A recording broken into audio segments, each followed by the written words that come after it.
your flesh and blood. Welcome to Tell Me Your Story.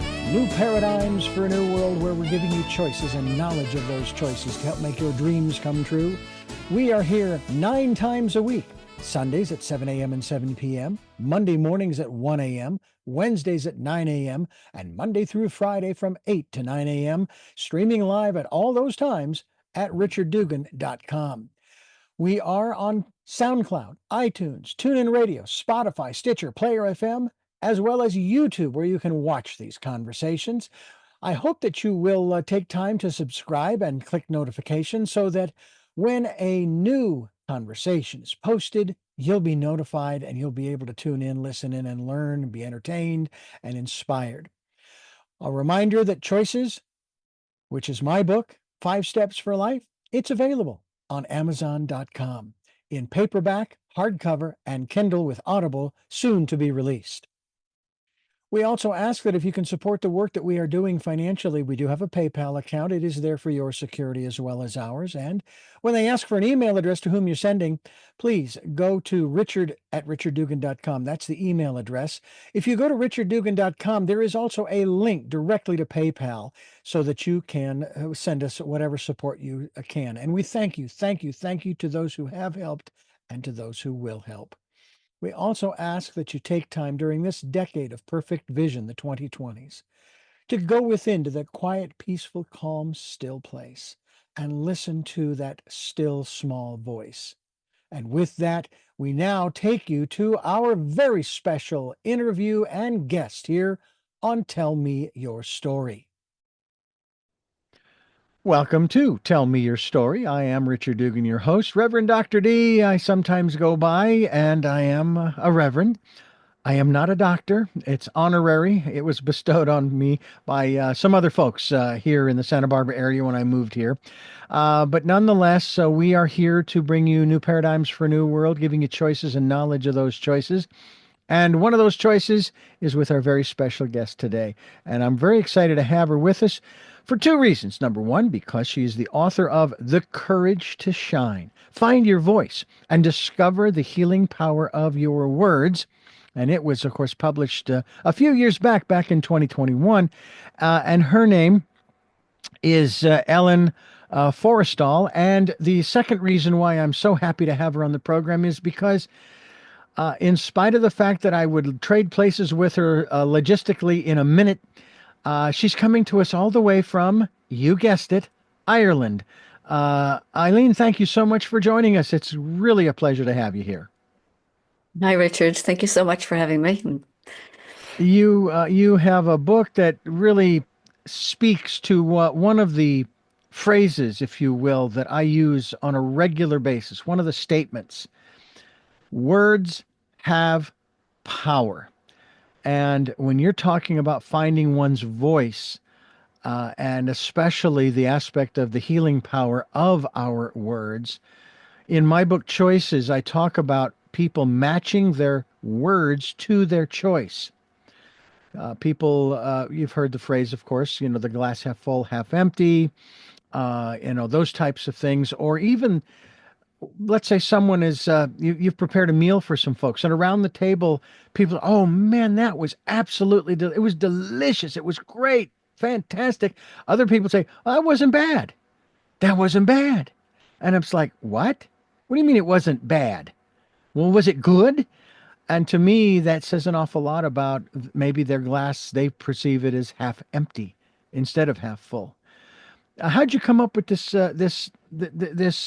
area of, shall we say, expertise in terms of the courage to shine? Why is that important? Well, it's more in the realm of the voice. Find your voice, discover the healing power of your words, because a lot of my story is around the fact that I did not have much of a voice when I was young. I had a stammer, so I didn't really want to talk at all.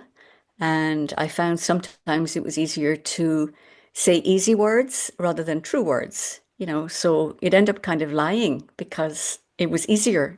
The words would come out easier. I would often say, I would get off the bus at a place where I could say I can get off the bus because I couldn't say where I really wanted to get off the bus. Or if I went into a shop, if I really wanted, a packet of crisps, I couldn't say a packet of crisps. I'd have to say an apple, or I'd have to point, and people would think I was rude or I was stupid or whatever. So you always had this sense that what I was saying was really not what I wanted to say or what was like true for me to say.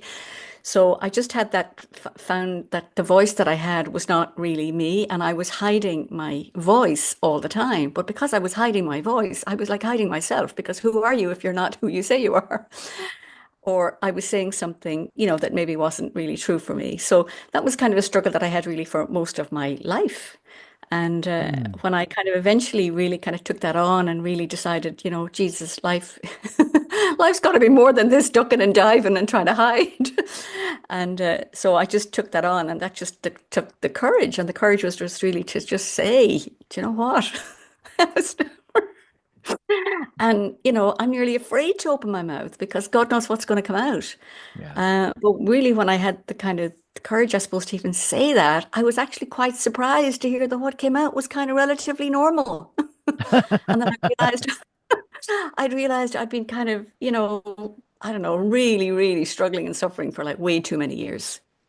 So that was kind of my thing. Hmm. Well, I And tell you, it's fascinating because there are many of us. I mean, when use the example of being in the store and wanting to get some, as you call them, crisps, we call them potato chips or crackers. Uh, it I can begins with a only, P. there you go. Um, I would venture that might have even been instances where you, instead of asking someone for the apple, you spent a lot of time in the store searching. You spent a lot of time in the store trying to find it yourself so that you didn't have to ask someone. Is that a fair assessment too? That took a lot of your time, and there was an element of shyness in your demeanor, right? It wasn't shy, it was completely No? disappeared. Ah, It was like, don't look at me at all, yeah. So I would like hide behind people, see what they were doing, try and do what they did, got what they got, sneak in really quickly. So there was Mm, a whole load of different kind of strategies that you had to do to try and, hide this defect. And yeah. speaking is like pretty important in life. So anyway, that was really a lot of my, as I said, my way of doing it. And then I was quite studious, so I was always reading a lot, and then I would also be watching. I was quiet, so you'd watch people, and you'd see how did the words come out of their mouths so easily, and read the books, and I could read fluently. How come I could? So there was all this kind of like, it's not fair, and this is not fair, and why is it like this? And it was just such a kind of just that whole world of it. And then because I was smart and I could read lots of books, I decided, well, let's go to college when I'm that. So I ended up like in the longest course in college because I think, well, if I don't have to talk for 7 years, I can come out at the end and it'll be fine. So I got into medicine, and then I qualified as an anesthetist, and then I spent like 20 years putting people to sleep and keeping everybody's nice and quiet, on the anesthetic in the theater. So, Mm, nobody's talking. And so, yeah, you can kind of find that you're trying to follow other people and seeing what other people do and how do they manage it. And then, so, well, if I do that, then I'll yeah. kind of escape whatever I have to, you know, be, afraid of being found out, Yeah. basically. I can kind of So when you come, relate. it's much easier. Just come clean. So, courage to shine is nearly to courage to tell the truth and say, you know what, this is the way it is. Yeah. I find Help. that interesting. I wish politicians would learn that lesson. When somebody gets caught with, I'll use this term, their hand caught in the cookie jar. Mm. And of course, the media descends. And I've noticed this over the years when a politician specifically says, yeah, my hand was in the cookie jar. I'm very sorry. I've shamed my family, my wife, da da da. It goes away. It disappears because there's nothing for the media to cover because the person has accepted responsibility for their actions. But boy, it takes on a life of its own when they say, no, I didn't do it. Now, that's not to say that every politician who said, I didn't do it, did stick their hand in the cookie jar. But obviously, there must have been something there to question their veracity, their character, and so forth. But I can relate with you because as a kid growing up, I was legally blind. And the last thing I wanted to do was draw attention to myself, whether it was looking for something in the store or reading in front of the class or even doing homework. And my penmanship, I should have become a legitimate medical doctor. I've got the penmanship for it, or at least I did when I was a kid. But dealing with in your medical field, in your career, as you say, putting people to sleep, as it were. But now you have found a way to wake them up in this process. Talk to us about, first of all, as I said earlier, the power of words. The word that words have power. How important is it, number one, for us to expand our vocabulary? Why that facilitates this process of having one's voice, being empowered with one's voice. It seems to me that the more choices you have in terms of words to choose from, the more, hopefully, the clearer, the more understood you can be, hopefully. Yeah, I think we do have a big vocabulary, but the more words we use, sometimes it gets more confusing. So sometimes if we can simplify things and say things a little bit clearer and a bit straighter, it's actually easier. And because, you talk about politicians, and I mean, they are well used to spinning stuff, and Hmm. a lot can come out that can confuse. So sometimes, even though we have a lot to choose from, being a little bit more specific and a little bit, choosing, kind of correct words or accurate words rather than a variety of words. So yes, I understand that, to have the concept of a variety and then choose the one that most accurately reflects what it is you're trying to say as sort of simply as possible. But it's not easy. We get very caught up in language and just the way different people use words, the way different people, interpret words, all the different meanings people ascribe to words. So to be clear that what I'm saying to you and what you're hearing from me, that I'm saying what I intend to say and you're hearing what you hope I'm saying or what you Hmm. think I'm saying. My dad used to say, could you please listen to this in the spirit in which it's intended? And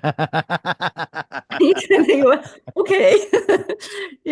So the intention was, to, help me or to encourage me or to whatever, but I'd listen to it some other way, or you're just picking on me. Yeah. So I think there is that, how we use language, how we speak it, and how we listen to it. But words definitely have huge amount of weight, and they matter, and what you say matters, and have it matter what you say. Some people say, oh, talk is cheap, and other people say, well, we cheapen talk. So if we Mm. don't cheapen it, and if you have your hand in the cookie jar, well, I'm sorry, my hand was in the cookie jar, and what it does is, okay, you might be absolved because you've come clean.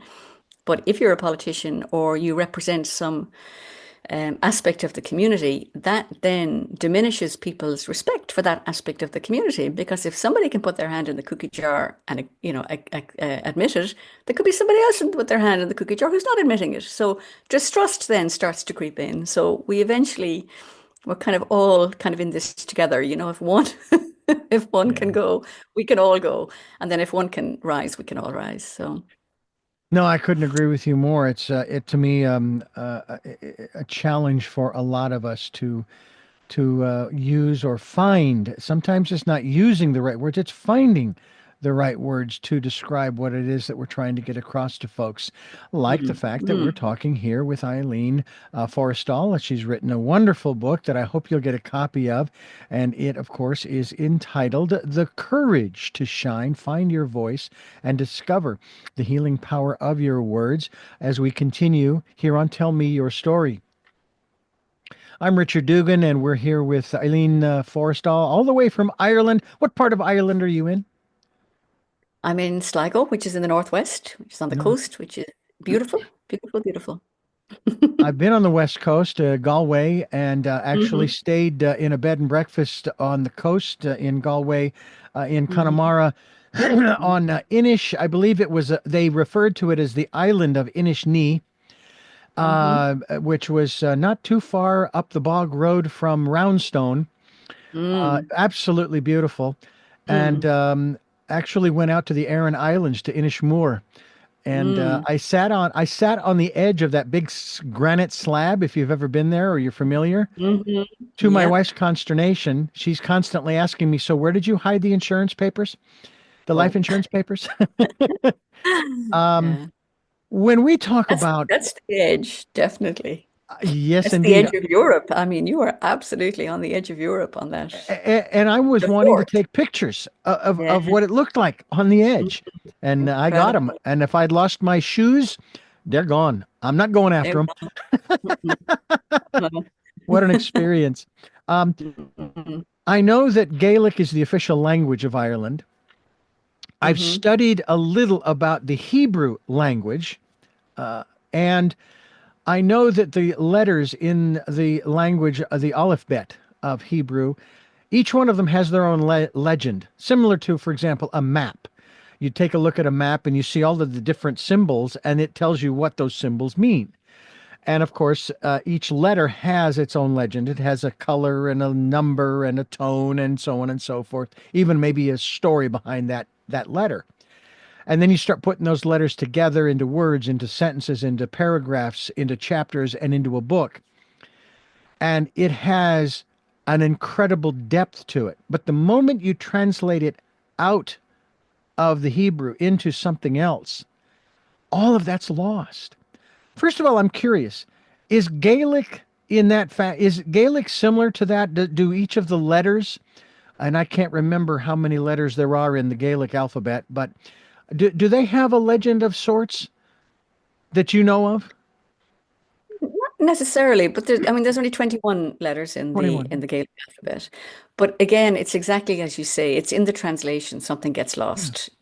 I used to love Irish when I was in school, and you'd read the stories in Irish and you'd just get into the Irish story and then you'd have to translate it into English. And it's like, but where did this, it's like, but where did all that lovely stuff go? Yeah. It's such a flowery, colorful, I don't know where the language is, but it's just definitely a different kind of language Yeah.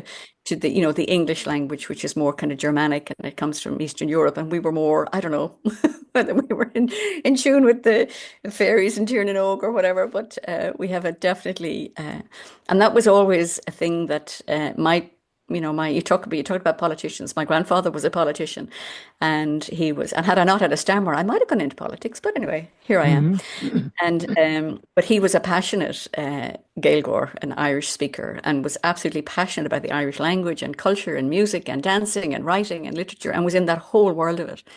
So, kind of when the politics kind of upheaved in our country, that was the bit that really he couldn't. No, no, no, we're not violent. We're not violent. We're cultural. It's all about our language and our music. Yeah. Uh, but that was, and he wrote in English and Irish, and he was very instrumental in having Irish be part of the language of the government when we had Mm. our new government here in 1922.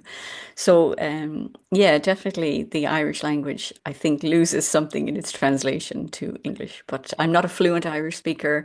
I'm not a fluent Irish writer. I have so much here in the house that's written in Irish, and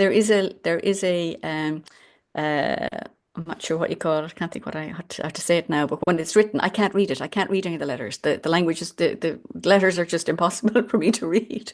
So Yeah. they're all shapes. They almost look like Arabic, but Mm. it's. But I do love when I can read what I can understand and think, oh, look at that. Yes, I remember all that lovely poetry. Yeah. Well, there are two Mhm. words. That there's one phrase that my wife and I we end every conversation with, whether we're face to face or whether we're on the phone, and that is something we learned when we were in Ireland. Slán go fóill. I think I'm pronouncing that correctly. Goodbye Slán go until, fóill. or I'll see you later. You know. Yeah, yeah, slán. It's actually safety for now. Slán go fóill, and it's three words. It's slán go fóill. So safety. So it's really about being, safe. Hmm. And then go fóill is like it's like a for now and kind of forever. It's like a, yeah, it's a lovely word. Yeah. And then there's another one. It's wonderful when you greet someone. Falche. I believe it's falcha. Falche. Fáilte, Welcome. yeah, welcome. Yeah, fáilte. Tá fáilte rót. It's like there's a welcome kind of being forwarded to you. Hmm. Being Yeah. yeah, definitely that's And there yeah. was a course online, a Gittabet, which was a course in Gaelic.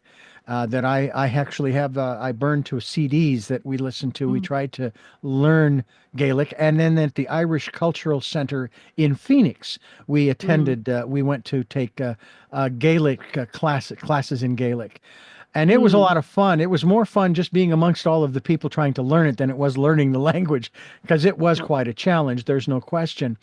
And I have mm, to say that sitting in a pub with a pint of Guinness in Ireland, not here in the mm, States, but in Ireland, mm, whether it's Dublin or Lismore or Limerick or any of the towns in Galway for that matter, and just listening to the people talk, whether it's in Gaelic or English, there's just something for me, there's something about that.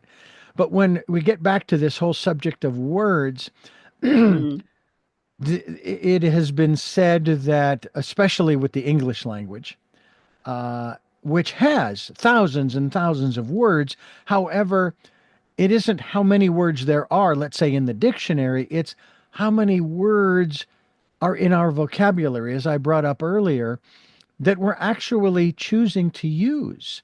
My wife and I mm. even have a challenge sometimes communicating with each other because she's coming from a little different perspective than I am. It's neither right nor wrong, it's just different. And so I almost have to intuit some of the words, the descriptive words that she's using, so that I don't sit there going, I don't understand what you're saying. What is it that you want? Because Mm, that starts to grate on someone. After a while, what do you mean you don't understand me? I was pretty darn clear in what I said. mm. And so when so that's something, that a hurdle, if you will. And are there techniques? Are there steps? Are there things that you have learned that are in your book here, the courage to shine, that you offer to people, to not only to be understood, but if necessary, to go back and then clarify what you just said so that you are heard? Yeah, that's the challenge, is being heard. And I know it's about, finding your voice, and that your voice is your speaking voice, but sometimes it's listening to understand first rather than speaking to be understood. So when we can sometimes listen first and really think, are we understanding? And then when we really get we're understanding, then we can speak to that. Sometimes we're speaking into something that's like, they're just not listening, they're not getting it. And the more you speak and the more you say and the more you explain, it's still hitting this brick wall.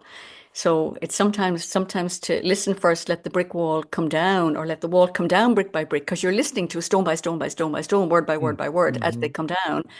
And then you can kind of get to the bottom of that and think, okay, now I can hear what they're saying. And now you've got an opportunity to speak.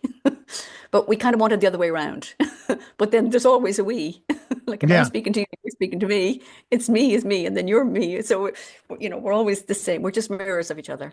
So it's having that kind of willingness maybe to go first and not speak first. Yeah. And when you were clear what the other person is perhaps trying to say, then we can maybe think, well, and this is what also I'm trying to say. So, Is the technique, I've heard, is this a good technique to use where you share something with me and then I respond by saying, I I I heard you say, and then you repeat in your words what the person said, or you attempt to repeat what the other person said, in that regard. And then if they didn't get, if you weren't, if you didn't understand, and you didn't get the message that they were trying to impart, they then say, no, what I'm saying is, and then they use different words, and you kind of go back and forth, and there's no anger, there's no agitate. It's because you're trying to understand one another. You have a sort of an unwritten agreement that you're not going to attack each other. You're because you want to understand where the other's coming from. Is that a mm. is as far as you're concerned, is that a good technique? Well, yeah, understanding people is really, really challenging. We can hardly understand ourselves. We're expected to understand somebody else. So often I don't really go there. Sometimes I literally just listen. Hmm. And then somebody's speaking, and you just say, okay, that's interesting. Say more. Hmm. Hmm. And then they can say more, as opposed to trying to go back and repeat what they've said in a way that they're hoping you get and understand, as opposed to just going on and saying more. So sometimes I often say, just say a bit more is kind of the most interesting thing you can actually say. Mm. Because eventually it'll get said, whatever it is people want to say. And sometimes when you go back and try and repeat it and try and have them say, but you said this, and they say, well, I didn't really mean that. And but you said, and about what I said, and then but you said, and it just gets down in the here, but it's like tennis, it's like ping pong. So that doesn't really go anywhere. So I often find that if I'm just kind of saying, well, okay, so just say a bit more about that Mm. and say a bit more about that. And sometimes you get to hear a bit more. So, and there is a bit of a sort of And I'm a, not I'm not a specialist in anything in this no, area. I, no, no, It's, no, I understand that. I do. it's I just do. what it's what I kind of the practices that I use at this stage. And I find it's easier just to listen, actually, rather than even trying to understand. Mm. Eileen Forrestal is my guest. She has written a wonderful book that I hope you'll get a copy of. It is entitled, of course, The Courage to Shine. Find your voice and discover the healing power of your words as we continue here on Tell Me Your Story. I'm Richard Dugan, your host, and my guest, Eileen Forrestal. And when you come, because I know there are a lot of, I know it's more than just Europeans who visit England and Ireland, when they go on vacation and so forth. They're coming from all over the world. Do you find when you come across folks who are traveling and vacationing and so forth, if they speak other languages, is it a challenge sometimes to get the point across, to get a message across, even if they're just asking for directions to get somewhere? Do you have those opportunities to interact with folks from around the world there in Ireland? Well, probably not hugely here now, the way where I live, but I certainly have traveled in all sorts of countries all around the world where Hmm. English was not spoken. So I'm the person who's trying to communicate and trying to find out and get directions. And you kind of feel that actually, if you really are looking for, directions or something, and you're asking like in the nicest possible way, when you're the person who's trying to find your way and trying to find what to do and you don't have the language. But, generally, if you look like you're curious about the other country and you look like you're lost or you look like you're looking for something to do, it's amazing that people will show up. And, even here, like, I mean, I love showing people around Ireland. I absolutely love it.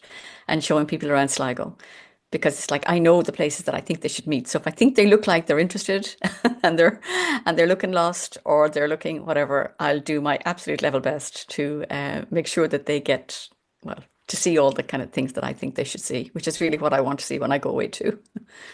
Oh, absolutely. When we were there, and of course, the only other country that I've technically been to, well, actually, a couple of them actually, were on cruises around the United States, the Mexican Riviera, down the Mexican coast to three different ports, and then, of course, a Caribbean cruise. But that wasn't a big deal because most everybody in those countries spoke English. I took Spanish for a month, for a semester in high school. I remember a very little, muy poco. But it is something that we need to we need to address, I think, in terms of this aspect of not only shining as described in your book, but also in terms of understanding one another. I've often thought that if telepathy, if we could develop our telepathic abilities, then words wouldn't matter because we'd be sending images. You would see what I'm seeing, and then you would formulate in your own mind the words you wanted to use to describe it if you verbalized it, but you'd see it. It would be like that giant granite slab that I sat on there in Inishmore, uh, and so forth. You'd see that. I wouldn't have to describe it to you. You'd see it. and you would know Mhm. that I was putting myself in great danger. So it's one of those things where, if we begin this process, talk to us a little bit, if you would, about this process that you have written about in your book. What are some of the steps that you have incorporated to help us to get to that place where of understanding, not and I would have to actually add to this, not only others, but maybe even more importantly, understanding ourselves. Well, that's a great point. Somebody did say, the most important book you ever read is the book you write yourself. Mm. And, you know, in writing the book, it's not so much that I have a process or that I, teach anything or say something. I just kind of go through my own experience and I try and share my own experience. So I have lots of stories as to how, life showed up for me and how I experienced life and then how maybe I experienced it differently or how I, saw it a different way than I had seen it before. So it's really coming going through kind of my own lens and then trusting that my lens is not that, alien, that perhaps there are other, people Yeah. like mortals, who probably had a similar experience, we've grown up in a particular time. I don't think my certain books can be read now as easily as they were read when they were written, 200 or 300 years ago. And then other books that are written today will have zero relevance even in a year's time because the world will have moved on. But I try and kind of keep it as personal and as universally personal as possible in my writing because I really only write about what I have experienced and what I know myself. I'm not Hmm. writing medical textbooks. And I don't really feel qualified to teach anybody about anything, but I can, articulate or I can write in a way that I think perhaps other people might see themselves in what I say, and maybe that supports other people. Is this your first book? It is, yes. How'd that feel? Not only diving into it for the first time, going, I need to write about this, but then when the box arrived in the mail, because that's what happened with me, I published through Amazon, and I ordered a hardcover copy, and I opened it up, and I'm going, wow, this is pretty cool. I actually have written a book, and I'm Mm. published. Yeah. Yeah, there is that. But now I have to admit, I had a, confession that, I published the book. And like you said earlier, this was published in 2021. And it's like, can I saw it? And it's almost like I just dropped it. It's like, it was nearly, it was nearly too, it's almost like I didn't actually have the courage to promote the book. And, Jack Canfield had read the manuscript and he actually did the foreword and he thought it was great and he gave me a great endorsement. And I kind of went, oh, it can't be that good. So I just dropped it. And, so it's almost like there's nearly like a shock of seeing it in writing. And for me, Mm. it was like, oh my God, like really?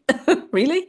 So anyway, that's kind of why it's taken me a little bit longer to, and I wasn't even sure, I say on the front, like, find your voice and discover the healing power of your words. And I was thinking, oh my God, maybe my words have healing power. Did I really want to discover that? Like power in my words and maybe what I say. So, it's like, what am I saying? And is it, are people getting value? Or, again, is there that just that uncertainty as to, do people understand what I'm saying? Do they Yeah. get it in the spirit in which it's intended?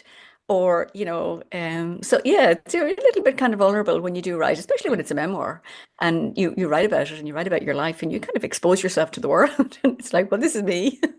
This is me. This is what I did. This is what I do. And so, yeah, so the book, it's more than just like a book. It's like it's like Yeah. my book. It's like, this is, Yeah, exactly. My favorite review, I haven't gotten a lot of reviews on my book, which was published just this past September 2024, was from my mother. Now, she was not able to post it. She says she's posted reviews for other books that she's read, and she apparently has some difficulties with Amazon. She and Amazon don't seem to get along when it comes to posting reviews. But her review, which was very kind, obviously, as being her son, She's congratulated me. And she did give a bit of a critique in terms of some suggestions. But the main part of the review was I read your book and I learned things about you I'd always wanted to know. And I thought, I think I need to communicate with my mother a little more often. Have you gotten a reaction from family and friends in maybe a similar fashion? I didn't know that about you. Um, a little bit, Yeah. yeah. Yeah. But I think there's the sense of like some people just didn't even want to read it. I Really? don't want to know. I don't want to know that about you.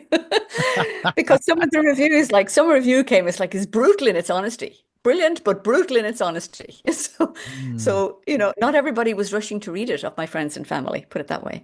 So, the reviews have been from people that I don't know, and they've been like wonderful because there's no kind of what do you mean?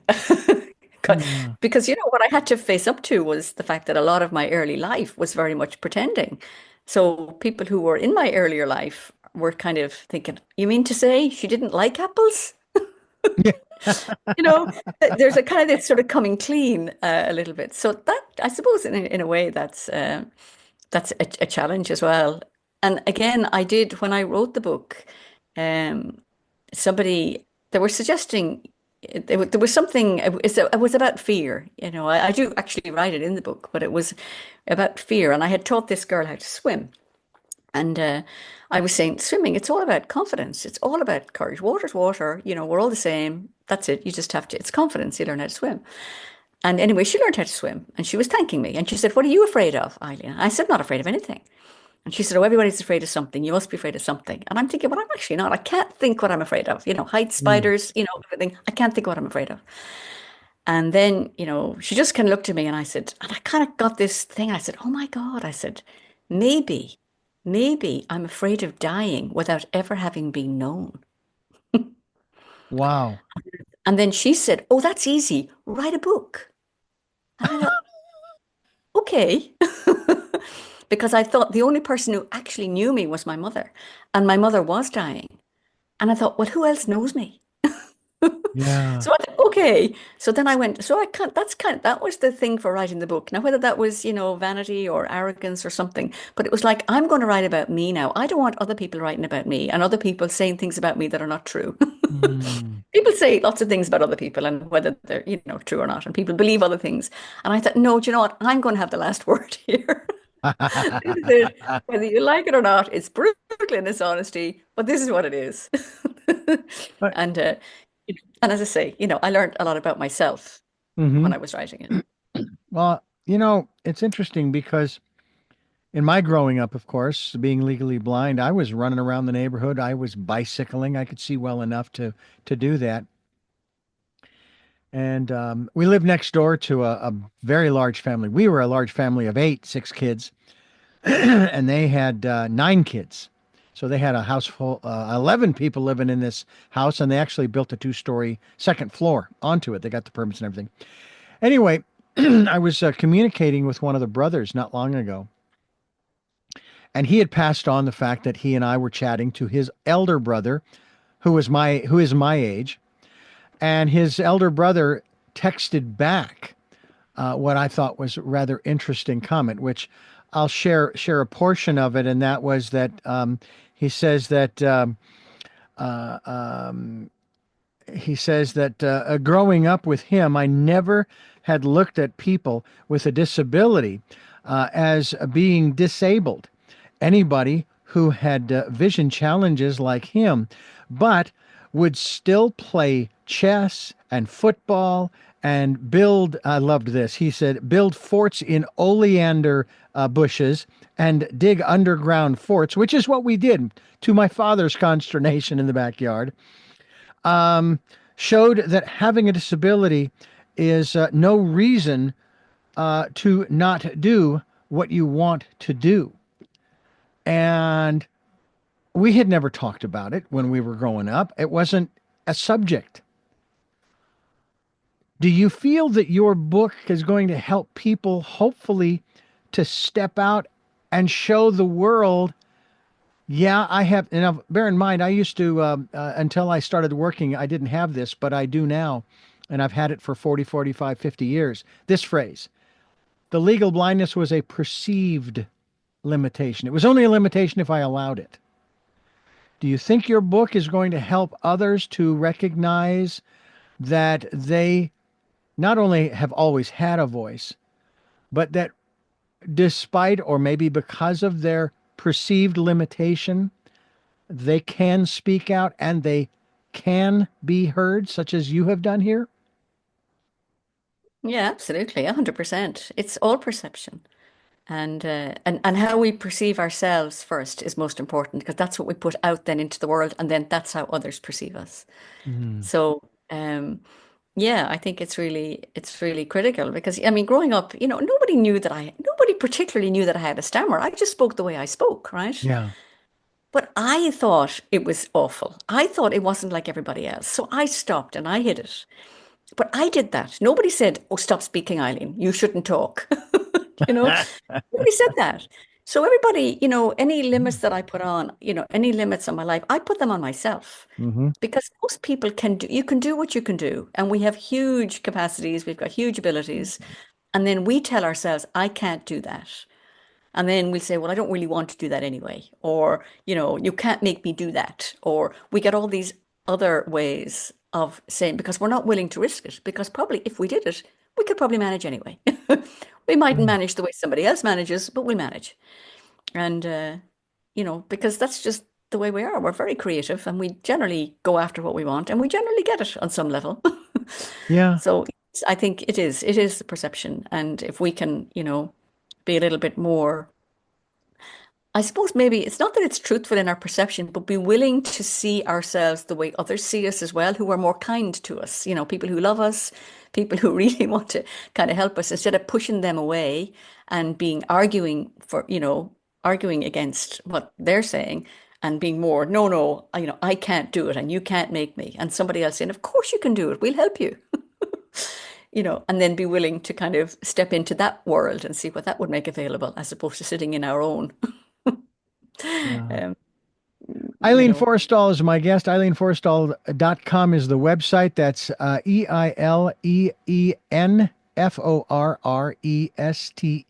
EILEENFORRESTAL.com. And we hope you'll go there. The book is available, I'm sure, on Amazon. Is it in Audible form yet? it is inaudible. It's self-narrated inaudible, would you believe? Wonder Wonderful. I will look forward to getting the Audible version and listening to the wonderful lilt in your Irish voice. Okay, just remember it's brutal in its honesty. I no, hey, that's a good thing. I've even shared some rather brutal and honest things on this program over the We years. have Yeah, we have to be honest, whether it's brutally honest or not, we're all people, and sometimes, you talk about, I used to say, some of my words would come out of my mouth like a machine gun, like da, da, da, da, da, da, da, da, da, da, da, and the word would never come out, right?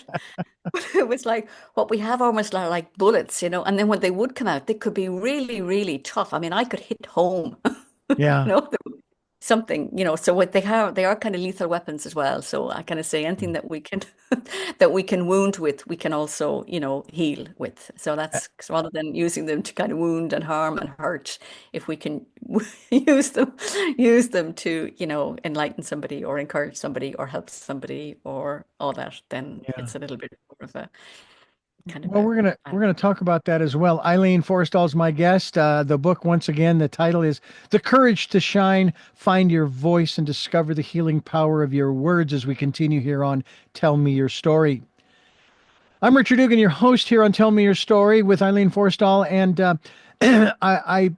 I'm wanting to ask you in terms of there are those who speak without a filter. Some of them are rather prominent, and then there are some that are just in our lives.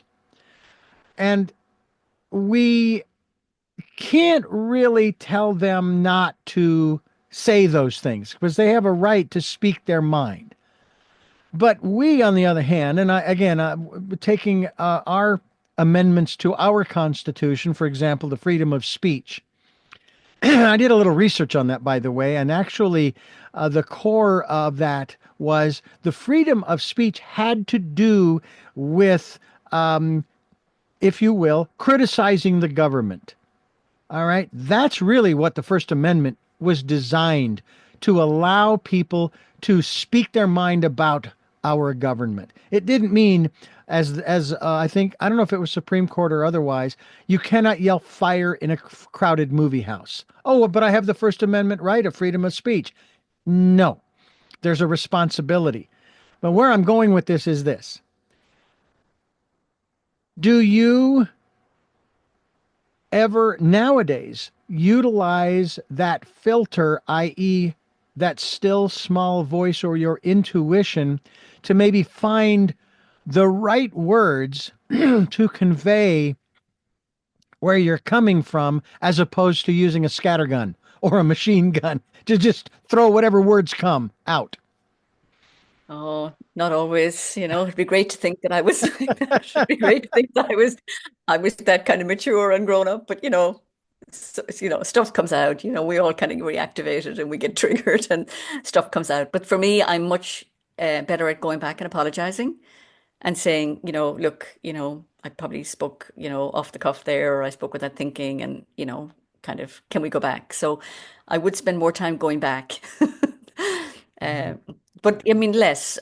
Certainly less. I'm more aware, definitely now. I would have been very impulsive in, how I would have spoken, because once the words came out at all and they were flowing, I kept them going because I was lucky. I was like on a roll. But that's if I could get started. But so yeah, I think a little bit more responsible really in my speaking, and being aware of how it might be landing with another person, and whether, I just don't want to intentionally cause any upset. And then we can all cause unintentional upset. But I would have been aware where I would have intentionally wanted to provoke somebody. And it's like, I don't do that now. It's like, no, I'm not into being provocative. Mhm. Um, so I think there's ways and means, and I just found that listening is the easier way to do that. Listen first, and then see Mhm. what is needed here. What is my input? What are people wanting to hear? And if they don't want to hear it, well then, don't really want to have to say it. Well, if we just do the basic biological math, we were given two ears and one mouth. That, I think, is more than an implication. I think it's pretty straightforward that we were designed to listen more than we are to speak. And I'm as guilty as anybody else of speaking more than listening. And Mm. I'm working on it. I'm 65, so I've still got another 35 years. I want to live to be 100. I would Hmm. love to live to be 100 in Ireland.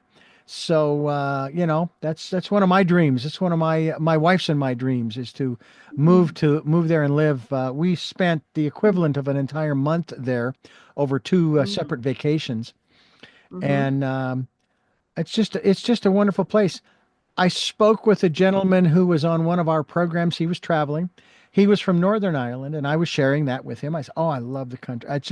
I love being in Ireland." He says, "Okay, I already know the answer to this question," he says, "but what is it that you love about Ireland?" And I said, "The people." We were in Dublin for the first time. We were traveling southward, heading towards County Waterford, and we were staying in our lane, and we were just traveling down the highway. And somebody came up from behind us, and they honked a little bit, and they kind of waved us off to the side. So we all pulled over, and we felt comfortable. We didn't feel threatened. And they said, and this was, of course, back in 2002. And they asked if we were lost. And we said, well, not exactly. I mean, we have a map here and so on and so forth. Why? He says, well, because your indicator has been on for 3 miles. They were just telling us you need to turn that off because you're not changing lanes. You're not getting off the roadway. And we said, oh, okay. Hey, people do it here too. But that was so nice. I mean, it wasn't road rage. It was people being kind and trying to help us, traveling in a foreign country. to get around a little bit more. Because I would venture that doing that too much, the Gardaí would probably pull us over too, and we might get a ticket for No, they'll be improper just as use. nice. They'll be just as nice. They'll just tell you your indicator gone. But no, the people are, and the Gardaí are also wonderful as well. Are they Um, great? when you start to contemplate interviews such as this one, what goes through your mind? Do you ever wonder, or do you ever have to wonder if will I say the right thing? I mean, because I'm being interviewed about my book on occasion, and when it's over, I'm going, what the heck did I just say? You know, do you feel No, I like don't. you've said No. all of the right words, you've gotten your message across? Well, like, who knows? Who knows? No, I come on. It's great to be invited. I have no idea what you're going to ask. I have no idea what you're going to say. But in a way, I'm quite unguarded. I'm unfiltered. And just what comes out is what comes to mind when you ask me a question. And so I'm totally kind of just relaxed. I'm here, and whatever conversation we're having, that's what we're having. And, you know, I don't know if it's perfect. I'm hoping that your listeners, are, engaged and enjoying and following the conversation, and they can understand my accent, and I'm not speaking too quickly, and that they're just getting some, entertainment or enjoyment or, insight or something from the interview. It seems as though there's an awful lot to discovering one's voice. As we've talked about here on the program already, uh, did you find that the case as you were writing the book, that maybe the book just kind of it sort of kept going because, oh no, I need it. There's also this part and this part and this part, and I guess part of this question has to do with how you discovered those additional elements that you would add to the book as you wrote it. Or did you already have it in the framework? You already knew exactly what you were going to write, and it just flowed out onto the paper or onto the computer. Not necessarily. Like when I started writing the book, I actually started to speak into the phone because I had no idea how to start a book. I had no idea where to start. And I remember picking up the phone and saying, okay, this is the start of my book. And I'm here. I was actually in Bali. I'm in Bali. I'm by the pool and I'm writing the book. And I hadn't even got a name of at the time. I had no name. I had no title. I had no idea what I was going to write. And then I just thought, well, it's to do with what is it that I want to say? So what did I want to say? Like, what was it? And then when I went back to, um, what did I want to be known for? Like, what did I want to even know myself for? And then it was like, well, what kind of life have I had? What have I done? What difference has anything made? Have I made any difference in the world? How did I get here? Like, how did I get here to this swimming pool on Ben Valley? To be even contemplating writing this book. And a lot of people had said to me, because I had got over my fear of stammering, got over my fear of speaking, got over my fear of anything, that I could, I should write about it. And I thought, oh, yeah, yeah, nobody really wants to know about that.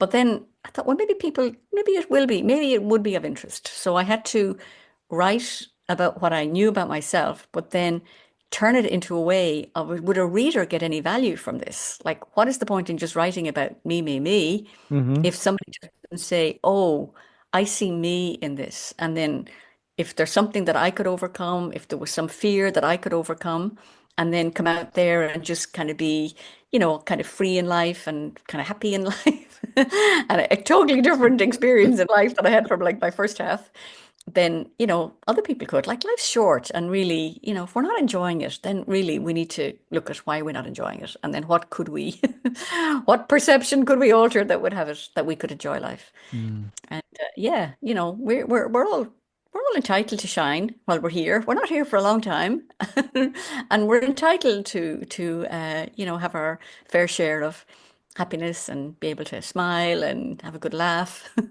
And really, what's stopping us doing that? Yeah, yeah, absolutely, absolutely. When you use the word shine, obviously that's I would say that's probably self-explanatory. Have you ever had anybody ask you, what do you mean by the word shine? I Does everybody haven't seem to had get any. that? They just seem to get it, I think. Okay, good, Yeah. I think good. maybe the subtitle probably brings it, down into a bit more specifics. Um, but I think people seem to get the courage to shine. I don't know why. It's maybe it's a word that's kind of around now, in the parlance of, 2020s, that we should be shining, shining Mm. your light and all that. And I don't know, Yeah, there's that lovely song, see this little light of mine, I'm gonna let it shine. We've all grown up with that little song. yeah, yeah, we have. We've England, grown up with it. Ireland, and the United States. Absolutely. Yeah, we've grown up with Absolutely. it, and we do. We look at it, we love it when people are kind of shiny, there's like shiny, happy people. We get a bit, resentful of the shiny, happy people, but they're there. They're there. And we like to see people kind of, as I say, shining in the art of living even. And Yeah. but we like to kind of do it ourselves. So, we can. It's doable. You faced a lot of obstacles in your life as you've lived, and yet you also had some great triumphs and victories as well. What advice would you give to folks who are facing some of these challenges that are challenge? It's like you need to speak up. I can't understand you. Please tell me. Da da da da da.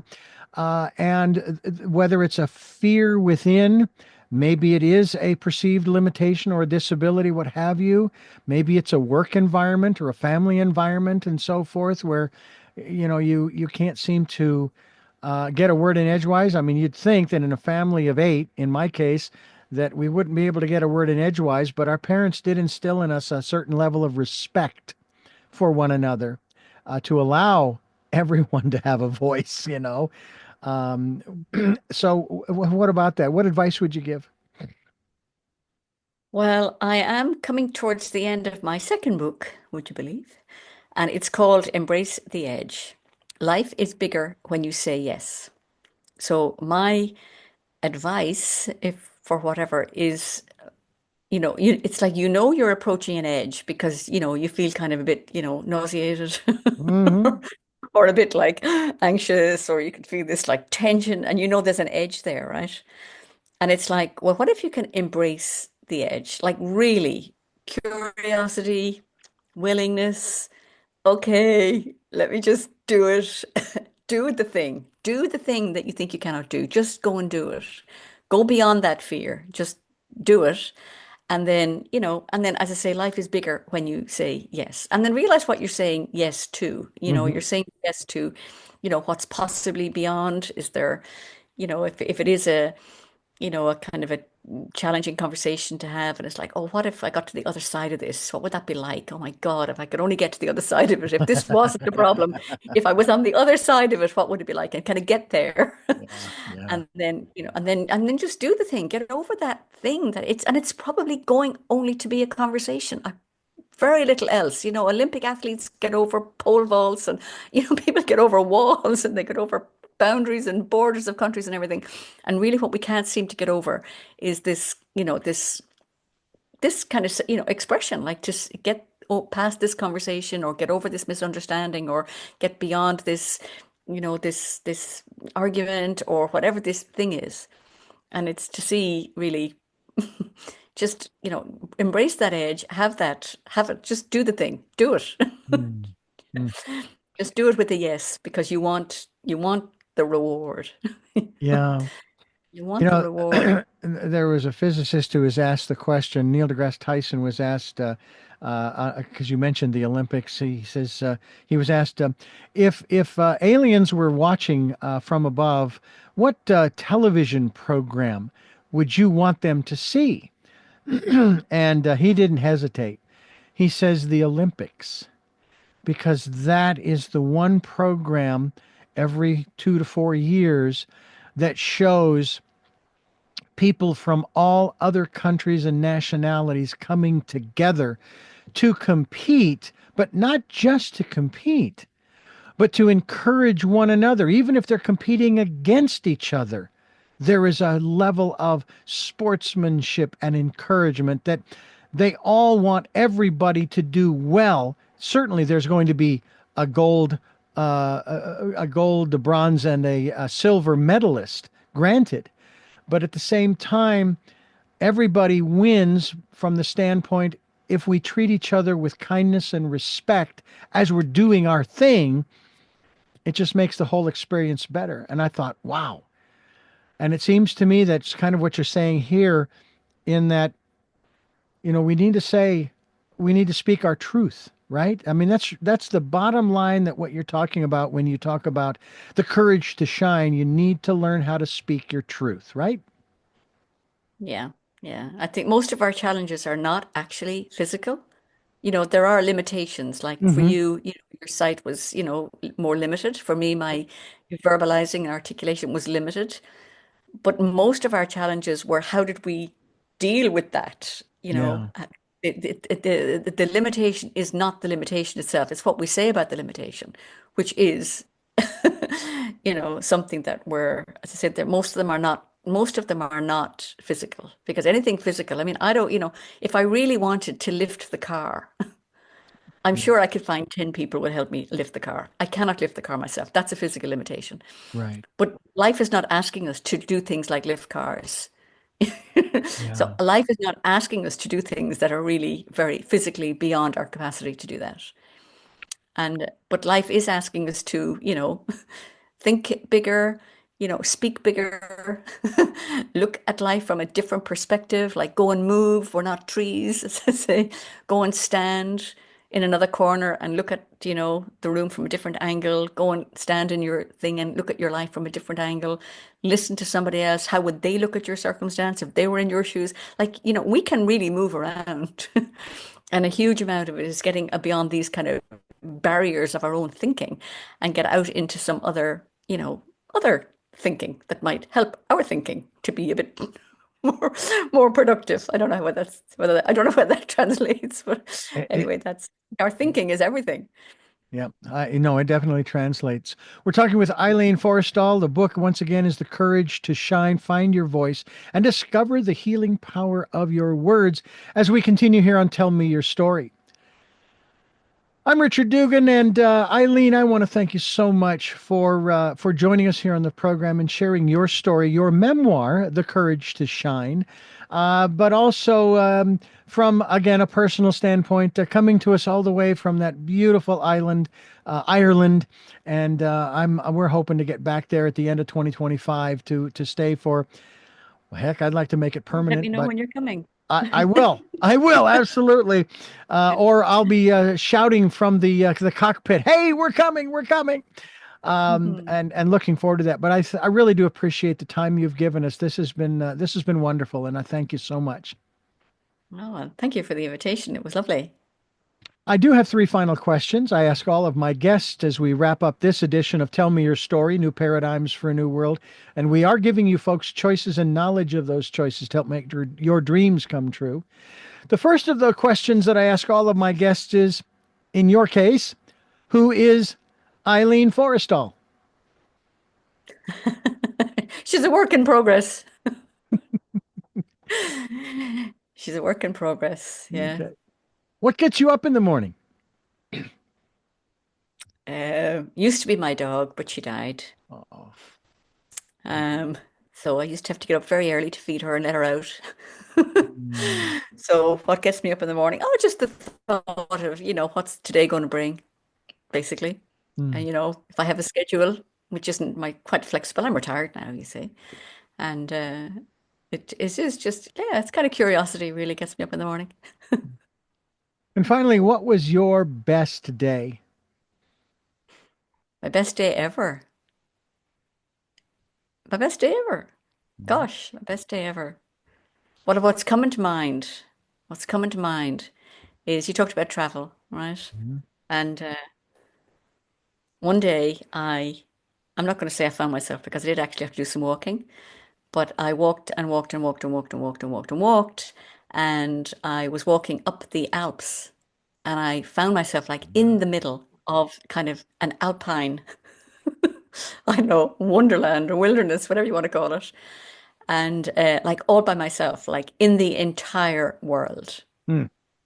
My experience was of absolute and total freedom. I will never forget that day. Mm. Wow. And I was on the way up. My friends were working in a kind of a hostelry or whatever, kind of at the top of the Alps, where the trekkers would be. And I Right. had been to the village in the town, and I had wanted to go and visit. And they said, "Oh yeah, walk." So I took them at their word. It took me 8 hours to walk. But that was, I think, one of the most amazing days of my life. I did Mm. something like that was completely bizarre. I went off by myself. I don't know whether I was thought I could be, I don't know if the Yeti was going to eat me or whatever, but there was like nothing. There was nothing there. There was nothing to be afraid of. It was an absolutely beautiful sunny day. And I sang The Hills Are Alive with the Sound of Music. Oh, So that was one of my best days. wonderful. Wow, wow. I can visualize all of that and would love to have experienced that myself. Again, thank you so much for the time you've given us, and we do look forward to actually seeing you one day in person, and hope that's sooner rather than later. And again, thanks for being with us. Okay, and thank you. And I thank you for listening to and watching Tell Me Your Story, New Paradigms for a New World. As I said, we're giving you choices and knowledge of those choices to help make your dreams come true. And until our next broadcast, podcast, videocast, love to Lal. Jeanette, I am still listening. Dad, continue to be happy because I am. Smokey, I will see you on the other side. And to my dear friend Zorro, aho, aho.